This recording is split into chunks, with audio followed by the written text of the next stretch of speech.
అందరికీ నమస్కారం. శ్రీనివాస్ చెప్పే కథలకు మీ అందరికీ స్వాగతం. ఇప్పుడు మనం వినబోయే సీరియల్ లాకెట్ మర్మం 4వ భాగం.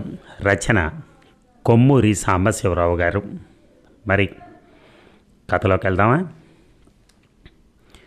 రాజు మొహం తీవ్రమైంది. కాసేపు ఆలోచించి ఆ హంతకుడి వలలో పడ్డాను, అతని మొహమైనా చూడలేదు అని జరిగింది చెప్పాడు.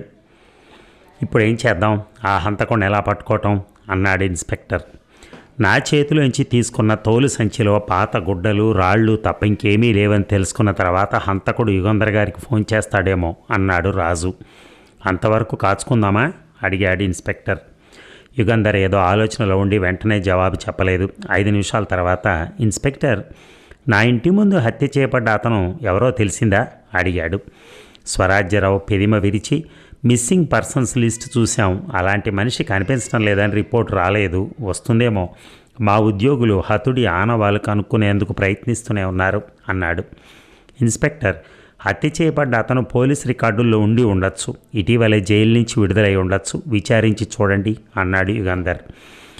ఇన్స్పెక్టర్ యుగంధర్ని ఆశ్చర్యంతో చూస్తూ, జైలు నుంచి ఈ మధ్య విడుదలయ్యాడని ఎలా అనుకున్నారు అడిగాడు. శవాన్ని పరీక్ష చేసినప్పుడే నాకు అనుమానం కలిగింది. కొంతకాలంగా ఆ మనిషికి సూర్యరశ్మి బాగా తగిలినట్టు లేదు, శరీరం పాలిపోయి అదో రకంగా ఉంది. అంతేకాదు అతని మొహం ఎప్పుడో ఎక్కడో చూసినట్టు జ్ఞాపకం ఉంది. చాలా సంవత్సరాల క్రితం చూశానేమో, ఎంత ప్రయత్నించినా జ్ఞాపకం రాలేదు అన్నాడు యుగంధర్. ఆల్ రైట్ అంటూ ఇన్స్పెక్టర్ ఆ గదిలోంచి బయటికి వెళ్ళాడు. 15 నిమిషాల తర్వాత తిరిగి వచ్చాడు హడావిడిగా. తిన్నగా యుగంధర్ దగ్గరికి వెళ్ళి చేయి పట్టుకుని ఊపుతూ, మీరు చెప్పింది రైట్, హత్య చేయబడ్డ అతని పేరు తిరుమలరావు అన్నాడు. తిరుమలరావా? ఎక్కడో విన్నాను ఆ పేరు. యుగంధర్ కనుబొమ్మలు చిట్లించి ఆలోచించసాగాడు. బ్యాంకు దోపిడీ చేసిన దొంగ తిరుమలరావు అన్నాడు ఇన్స్పెక్టర్. అవును, తిరుమలరావు జైలుకు వెళ్ళి చాలా కాలం అయింది కదూ. అవును, 12 ఏళ్ళు అయింది. ఆ కేసు వివరాలు కనుక్కున్నారా అడిగాడు యుగంధర్. స్వరాజ్యరావు తల ఊపి, సదరన్ బ్యాంక్ ఆఫ్ ఇండియాలో 12 ఏళ్ల క్రితం దొంగతనం జరిగింది.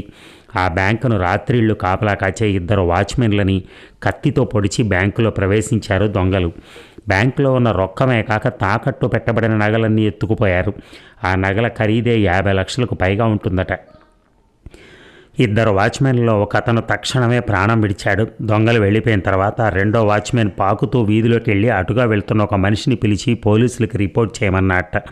పోలీసులు వచ్చి ఆ వాచ్మెన్ని వెంటనే ఆసుపత్రికి చేర్చారు. బతికాడు. బ్యాంకులో దొంగిలించిన నోట్లు మారుస్తూ ఉండగా తిరుమలరావు పోలీసులకు పట్టుబడ్డాడు. ఆ వాచ్మెన్ తిరుమలరావును గుర్తుపట్టాడు. తిరుమలరావును విచారణ చేసి దొంగతనం చేసిన నేరానికి, వాచ్మెన్ని హత్య చేసిన నేరానికి 12 ఏళ్లు జైలు శిక్ష వేశారు అన్నాడు ఇన్స్పెక్టర్. బ్యాంకు దోపిడీ తిరుమలరావు ఒక్కడే చేశాడా అడిగాడు యుగంధర్. ఒక్కడే చేసి ఉండటానికి వీల్లేదు, అతనికి తోడుగా ఇంకా 1-2 ఉండి ఉండాలి. కానీ తిరుమలరావు అతను అసలు దొంగతనం చేయలేదన్నాడు. అప్రూవర్గా మారి మిగతా వాళ్ళని బయట పెట్టమని అధికారులు ఎంత మభ్యపెట్టినా తిరుమలరావు చెల్లించలేదు. నేను నిర్దోషిని అంటూనే జైలుకి వెళ్ళాడు. అతను బ్యాంకులోంచి దొంగిలించిన డబ్బు, నగలు దొరికాయా అడిగాడు యుగంధర్. దొరకలేదు. పోలీసులు సర్వ ప్రయత్నాలు చేశారు కానీ అవి దొరకనే లేదు.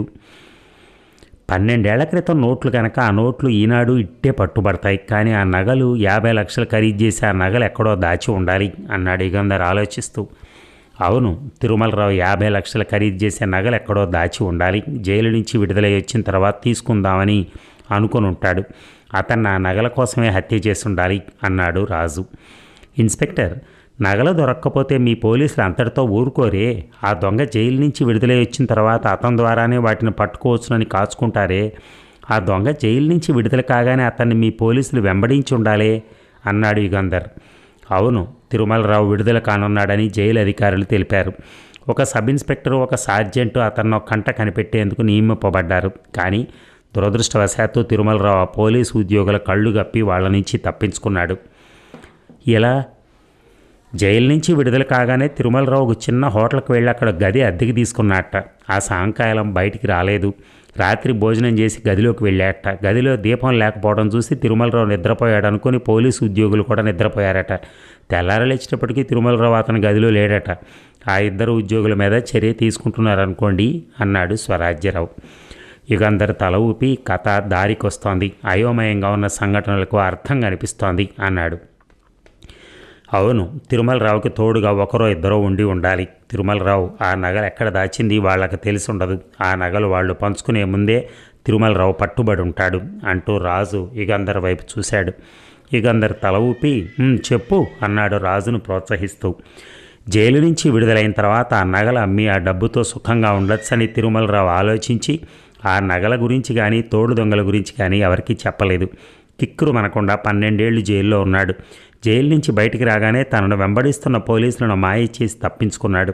తిరుమలరావు ఎప్పుడు విడుదలవుతాడా అని ఆ తోడు దొంగలు కూడా కాచుకొని ఉండుంటారు. తిరుమలరావు వాళ్ళని కలుసుకొని ఉంటాడు. ఆ నగలు పంచుకునే విషయంలో వాళ్ళకు పోట్లాట వచ్చి ఉంటుంది. 12 ఏళ్లు జైలు శిక్ష అనుభవించిన తిరుమలరావు వాళ్ళకి సమాన భాగం ఇవ్వడానికి నిరాకరించి ఉంటాడు. వాళ్ళ కోపం వచ్చి నగలు ఎక్కడ దాచింది చెప్పమని తిరుమలరావుని చిత్రహింస పెట్టుంటారు. తిరుమలరావు చెప్పి ఉండడు. ఎలాగో వాళ్ళ నుంచి తప్పించుకుని రాజు సందేహిస్తూ ఆగిపోయాడు. ఆ నగలు వాళ్ళతో పంచుకోవటం ఇష్టం లేకపోతే వాళ్ళని ఎందుకు కలుసుకుంటాడు అడిగాడు ఇన్స్పెక్టర్. తనకై తను కలుసుకొని ఉండడు. వాళ్లే తిరుమలరావు విడుదలయ్యాడని తెలిసి ఆయన్ని కలుసుకొని ఉండాలి అన్నాడు రాజు. దాచిన నగలను తీసుకుని పారిపోకుండా యుగంధర్ని ఎత్తుక్కుంటూ ఎందుకు వచ్చారు ఇన్స్పెక్టర్ ప్రశ్నించాడు. రాజు ఆలోచిస్తూ ఉండిపోయాడు. దాచిపెట్టిన నగలను తీసుకుని పారిపోవటం తిరుమలరావు ఉద్దేశం కాకపోవచ్చు. వాటిని అధికారులకు అప్పచెప్పడానికే నా దగ్గరికి వచ్చి ఉండొచ్చు అన్నాడు యుగంధర్. తిరుమలరావు ఉద్దేశం అదే అయితే జైల్లో ఉండగానే నగలు ఎక్కడ దాచింది చెప్పేవాడు కదా అన్నాడు ఇన్స్పెక్టర్. యుగంధర్ నవ్వాడు. జైల్లో ఉన్నప్పుడు ఆ నగలను అధికారులకు అప్పచెప్పడం అతని ఉద్దేశం అయి ఉండకపోవచ్చు. జైలు నుంచి విడుదలైన తర్వాత తనను చిత్రహింస పెట్టిన తర్వాత అతని ఉద్దేశం మారి ఉండొచ్చు. తిరుమలరావుకి భార్య పిల్లలు ఎవరూ లేరా అడిగాడు యుగంధర్. భార్య లేదు, ఒక్కతే ఒక కూతురు ఉందట. తిరుమలరావు జైలుకి వెళ్ళినప్పుడు ఆ అమ్మాయికి 4 ఏళ్ళట అన్నాడు ఇన్స్పెక్టర్. ఆ అమ్మాయి ఇప్పుడు ఎక్కడుందో తెలుసా? తెలియదు, రికార్డుల్లో ఎక్కడ ఆ అమ్మాయి విషయం లేదు అన్నాడు స్వరాజ్యరావు. తిరుమలరావు కూతురు ఉంది కనుక జైలు నుంచి రాగానే అతను తన కూతుర్ని కలుసుకొని ఉండాలి. అతను జైలుకు వెళ్ళినప్పుడు ఆ అమ్మాయికి 4 ఏళ్ళు అంటే ఇప్పుడు 16 ఏళ్ళు ఉండాలి. ఆ అమ్మాయి ఎక్కడుందో తెలుసుకోవాలి అన్నాడు యుగంధర్. స్వరాజ్యరావు నిట్టూర్చి చాలా కష్టం, అయినా ప్రయత్నిద్దాం అన్నాడు. అంత కష్టం కాదనుకుంటాను. తిరుమలరావుని డిఫెండ్ చేసిన లాయర్ పేరు మీ ఫైల్స్లో ఉండదా? ఉంటుంది, కనుక్కుంటాను అని ఇన్స్పెక్టర్ లేచి వెళ్ళాడు. ఇన్స్పెక్టర్ వెళ్ళాడో లేదో నర్సు వచ్చి యుగంధర్ గారు ఎవరో మిమ్మల్ని టెలిఫోన్లో పిలుస్తున్నారు అంది. యుగంధర్ లేచి ఆ నర్సు కూడా వెళ్ళాడు. బసారా చివర ఒక బల్ల మీద టెలిఫోన్ ఉంది. Hello Yugandhar. Hello, Yugandhar speaking అన్నాడు రిసీవర్ తీసుకొని. మిస్టర్ యుగంధర్, నన్ను మోసం చేయడానికి ప్రయత్నించారు. నా హెచ్చరిక లెక్క చేయకుండా పోలీసుల సహాయంతో వలపన్నారు. మీ మూర్ఖత్వం చూసి ఆశ్చర్యపోతున్నాను. మీ అసిస్టెంట్ రాజును కూడా ఆ పోలీసులను కాల్చి చంపినట్టు చంపుంటే ఏం చేసేవారు అన్నాడు హంతకుడు అవతల నుంచి. ఆ కంఠస్వరం వినగానే యుగంధర్ రక్తం వేడెక్కింది. పట్టరాని కోపంతో చేతులు బిగుసుకుపోయాయి. కోపాన్ని దిగమింగి రాజును ఎందుకు చంపలేదు అడిగాడు నెమ్మదిగా. చేసిన తప్పుకు పరిహారం చెల్లించుకోవటానికి ఇంకో అవకాశం ఇద్దామని రాజును ప్రాణాలతో విడిచిపెట్టాను. ఈసారి దయ చూపని యుగంధర్. హత్య చేయబడ్డ మనిషి దగ్గర ఒక లాకెట్ ఉండి ఉండాలి. ఆ లాకెట్ మీరు నాకు ఇవ్వాలి అన్నాడు ఆ మనిషి. తిరుమలరావు దగ్గర లాకెట్ ఉందా అన్నాడు యుగంధర్. ఓహో, పేరు తెలుసుకున్నారన్నమాట. అవును, తిరుమలరావు దగ్గర లాకెట్ ఒకటి ఉండాలి. ఎలా ఉంటుందా లాకెట్? నాకు తెలియదు. బంగారందా వెండిదా అడిగాడు యుగంధర్. మీ దగ్గర ఉంది కనుక మీకే తెలిసి ఉండాలి. మళ్ళీ టెలిఫోన్ చేస్తాను. ఎప్పుడు ఎక్కడ దాన్ని నాకు ఇవ్వవలసింది చెప్తానని అతను రిసీవర్ పెట్టేశాడు. హంతకుడు ఎక్కడి నుంచి ఫోన్ చేసింది తెలుసుకోవటానికి యుగంధర్ ప్రయత్నించలేదు. తెలుసుకున్నా ప్రయోజనం ఉండదనుకున్నాడు. తను ఆసుపత్రిలో ఉన్న విషయం హంతకుడికి ఎలా తెలుసుంటుంది?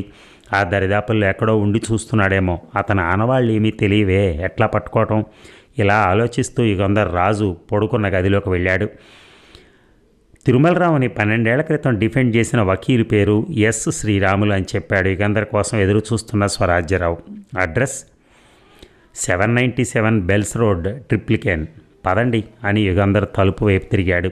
ఎక్కడికి అంటూ స్వరాజ్యరావు కూడా లేచాడు. ఒక్క క్షణంలో ఆసుపత్రి బట్టలు మార్చుకొస్తానన్నాడు రాజు గబగబా మంచం మెచ్చి దిగుతూ. నో డాక్టర్ నువ్వు కదలకూడదని చెప్పాడు, రెస్ట్ తీసుకో అంటూ స్వరాజ్యరావు రాజును చూసి నవ్వాడు. డాక్టర్లు అలాగే చెప్తారు, నేను ఆరోగ్యంగానే ఉన్నాను. ఒంటిగా 10 మందితో పోట్లాడే ఓపిక ఉంది నాకు, రెస్ట్ ఎందుకు అని రాజు గబగబా మంచం పక్కనే ఉన్న తన ప్యాంటు వేసుకున్నాడు. 2 రోజులు రెస్ట్ తీసుకుంటే పోయింది ఏమి లేదు అన్నాడు యుగంధర్. రాజు నవ్వి, శ్రీరాముల్ని కలుసుకున్న తర్వాత రెస్ట్ తీసుకుంటాను, నేను రెడీ, పదండి అని డాక్టర్ దగ్గరికి వెళ్ళి డిశ్చార్జ్ చేయించుకున్నాడు. ముగ్గురు ఆసుపత్రిలో నుంచి బయటికి నడిచారు. ఇక కమేన్ అన్న మాటలు వినిపించగానే ప్రసాద్ ఒళ్ళు జలధరించింది. ఆ కంఠస్వరం వెంటనే గుర్తుపట్టాడు. క్రితం రాత్రి ట్రంక్ రోడ్డు మీద తనకు తటస్థపడ్డ ముసలాయనే. ప్రసాద్ లోపల అడుగుపెట్టాడు. చిన్న నడవాక రెండు పక్కల గదులు, కుడివైపునున్న గదిలోంచి కమీన్ అని మళ్ళీ వినిపించేది. ప్రసాద్ ఆ గదిలోకి వెళ్ళాడు. అది ఒక పెద్ద గది. గోడల కానించి పుస్తకాల బీరువాలు, గది మధ్య పైన సీలింగ్ ఫ్యాను, దాని కింద పెద్ద బల్లకు ఓ పక్కన రివాల్వింగ్ కుర్చీ, మరొక పక్కన 3 చెక్క కుర్చీలు. రివాల్వింగ్ కుర్చీ పక్కన తిప్పితే తిరిగే బుక్ షెల్ఫ్, ఫ్యాను తిరుగుతోంది. కానీ గదిలో ఎవ్వరూ కనిపించలేదు. ప్రసాద్ చిన్నగా దగ్గాడు. కూర్చోండి అంటూ ఒక బీరువా పక్కనున్న కర్టెన్ దోసుకుని వచ్చి ప్రసాద్ను ఒక్క క్షణం పాటు చూసి, నేనే శ్రీరాములు, పని మీద వచ్చారా అడిగాడు.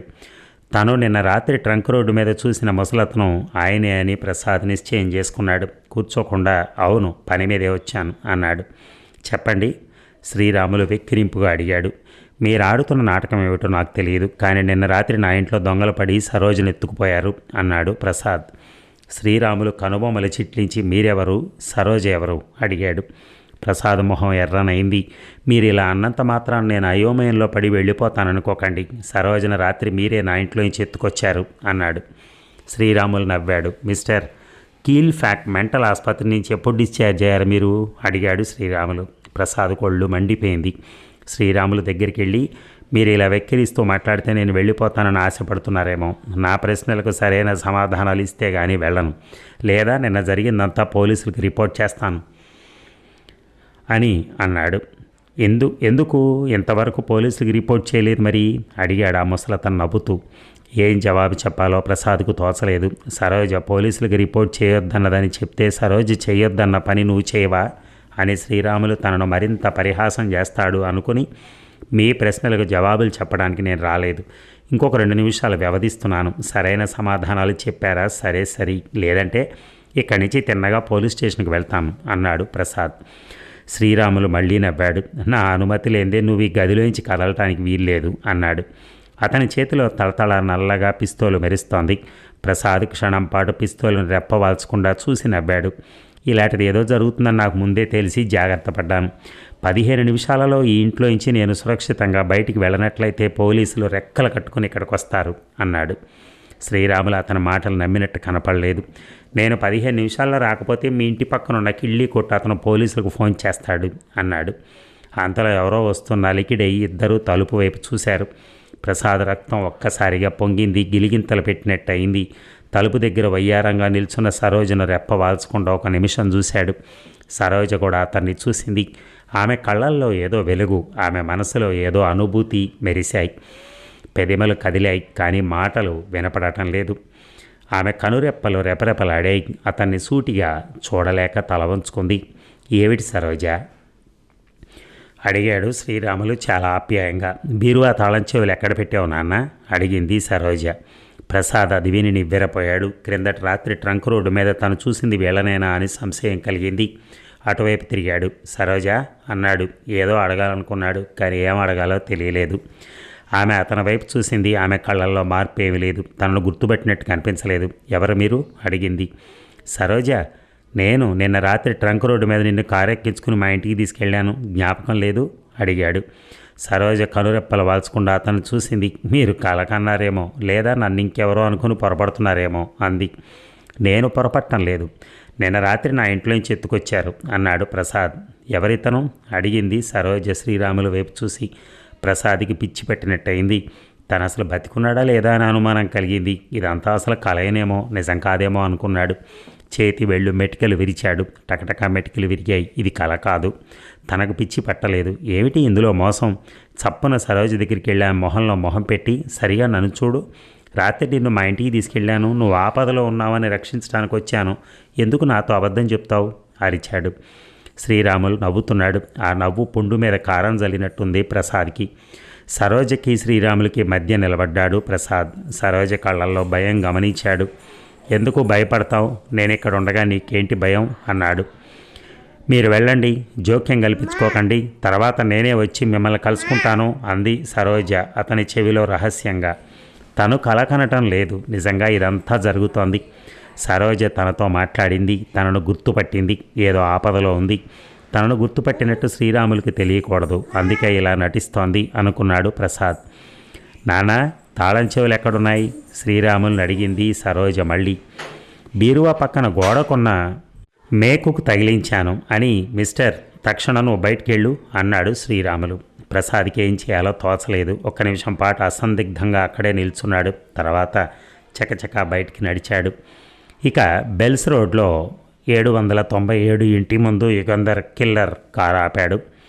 యుగంధర్, ఇన్స్పెక్టర్ స్వరాజ్యరావు, రాజు ముగ్గురు కారు దిగి ఒక నిమిషం పాటు పేవుమింటి మీద నిల్చుని గేటుకు తగిలించున్న బోర్డు చూశారు. తర్వాత ఒకరి వెనక ఒకరు నడుస్తూ ఇంటి మెట్లెక్కి తలుపు తట్టారు. రండి, తలుపు తెరిచే ఉంది అన్న మాటలు వినిపించాయి. కుడివైపునున్న గదిలోకి వెళ్ళారు ముగ్గురు. రివాల్వింగ్ కుర్చీలో కూర్చునున్నాడు శ్రీరాములు. బల్ల మీద పెద్ద పుస్తకం ఏదో పట్టుకుని చదువుతున్నాడు. తమరే శ్రీరాములు గారు అనుకుంటాను అన్నాడు యుగంధర్. అవును, తమరు కూర్చోండి అన్నాడు మర్యాదగా. నా పేరు యుగంధర్, ప్రైవేట్ డిటెక్టివ్ని. ఇతను నా అసిస్టెంట్ రాజు. ఈయన డిటెక్టివ్ ఇన్స్పెక్టర్ స్వరాజ్యరావు అని పరిచయం చేశాడు యుగంధర్. గుడ్ గుడ్, మిమ్మల్ని కలుసుకునే భాగ్యం నాకెంతవరకు కలగలేదు, కానీ కోర్టులో 1-2 సార్లు మిమ్మల్ని చూశాను. ఓ వరకరారు మహాత్ములు పని మీద వచ్చారా అడిగాడు శ్రీరాములు. అవును, పని మీదే వచ్చాం. 12 ఏళ్ల క్రితం మీరు తిరుమలరావు అనే దొంగను డిఫెండ్ చేశారు కదా అడిగాడు యుగంధర్. బ్యాంకు దోపిడీ చేసిన తిరుమలరావేనా అన్నాడు శ్రీరాములు. అవును, అతనే. తిరుమలరావు జైలుకు వెళ్ళినప్పుడు అతనికి 4 ఏళ్ల కూతురుంది. ఆ అమ్మాయి ఇప్పుడు ఎక్కడుందో మీకు తెలుసా అన్నాడు యుగంధర్. ఎందుకు అని అడిగాడు.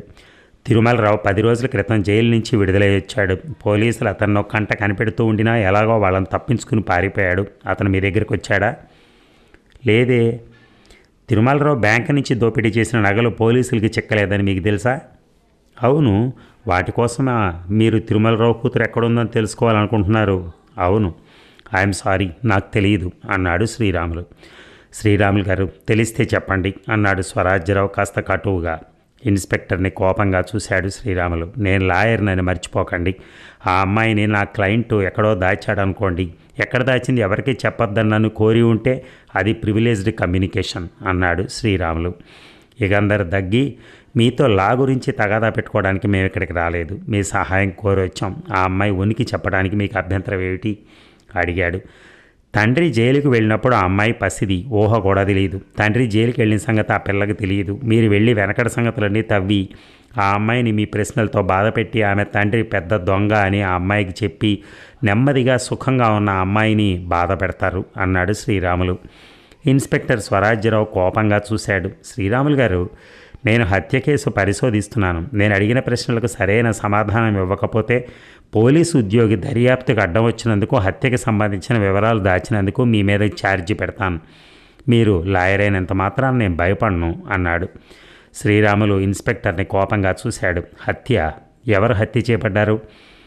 తిరుమలరావు. అతన్ని హింసించి ఎవరో హత్య చేశారు. జైలు నుంచి విడుదలైన తర్వాత అతను ఎక్కడికి వెళ్ళింది, ఏం చేసింది తెలుసుకోవటానికి ప్రయత్నిస్తున్నాం.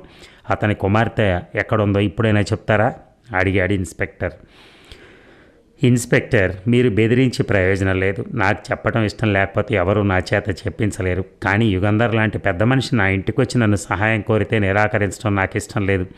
ఆయన సహాయము నాకు అవసరం కావచ్చు అని యుగంధర్ వైపు తిరిగి, ఆ అమ్మాయి ఎక్కడుందో చెప్తాను, మీకు చూపిస్తాను. ఆ అమ్మాయిని మీరు ఎన్ని ప్రశ్నలు అడగండి, కానీ ఆమె తండ్రి దొంగ అని కానీ ఆమె తండ్రి హత్య చేయబడ్డాడని కానీ చెప్పకూడదు. ఆమెకు ఆ విషయాలు ఏమీ తెలియవు. ఇప్పుడు ఎవరి దగ్గర పెరుగుతుందో ఆయనే తన తండ్రి అనుకుంటోంది. కనుక ఆ అమ్మాయికి ఏ విషయాలు చెప్పకుండా మీకు కావాల్సిన సంగతులు అడిగి తెలుసుకుంటామంటే చెప్తాను అన్నాడు శ్రీరాములు. స్వరాజ్యరావు ఏదో అనబోయాడు. యుగంధర్ అతని కాలు మీద తన కాలు పెట్టి నొక్కి, సరేనండి శ్రీరాములు గారు, మీ ముందే ఆ అమ్మాయితో మాట్లాడతాను అన్నాడు. థ్యాంక్స్, మీరు మీ మాట నిలబెట్టుకుంటారని నాకు నమ్మకం ఉంది. తిరుమలరావు కూతురు పేరు సరోజ. సరోజ నేనే పెంచుతున్నాను, నా ఇంట్లోనే ఉంది, పిలుస్తాను ఉండండి అని లేచి తలుపు దగ్గరికి వెళ్ళి సరోజ అని కేకేశాడు. వస్తున్నాను అని సరోజ మేడమేంచి జవాబు చెప్పింది. శ్రీరాములు వెనక్కి తిరిగి వచ్చి తన కుర్చీలో కూర్చున్నాడు. ఇన్స్పెక్టర్, మీరేమనుకోకండి, యుగంధర్ గారిని ప్రశ్నలు అడగనివ్వండి అన్నాడు. సరోజ గదిలోకి వచ్చింది. మరి ఆయన ఏం ప్రశ్నలు అడిగాడో, ఆమె ఏమి సమాధానాలు చెప్తుందో మనం రేపటి భాగంలో విందాం. Thank you.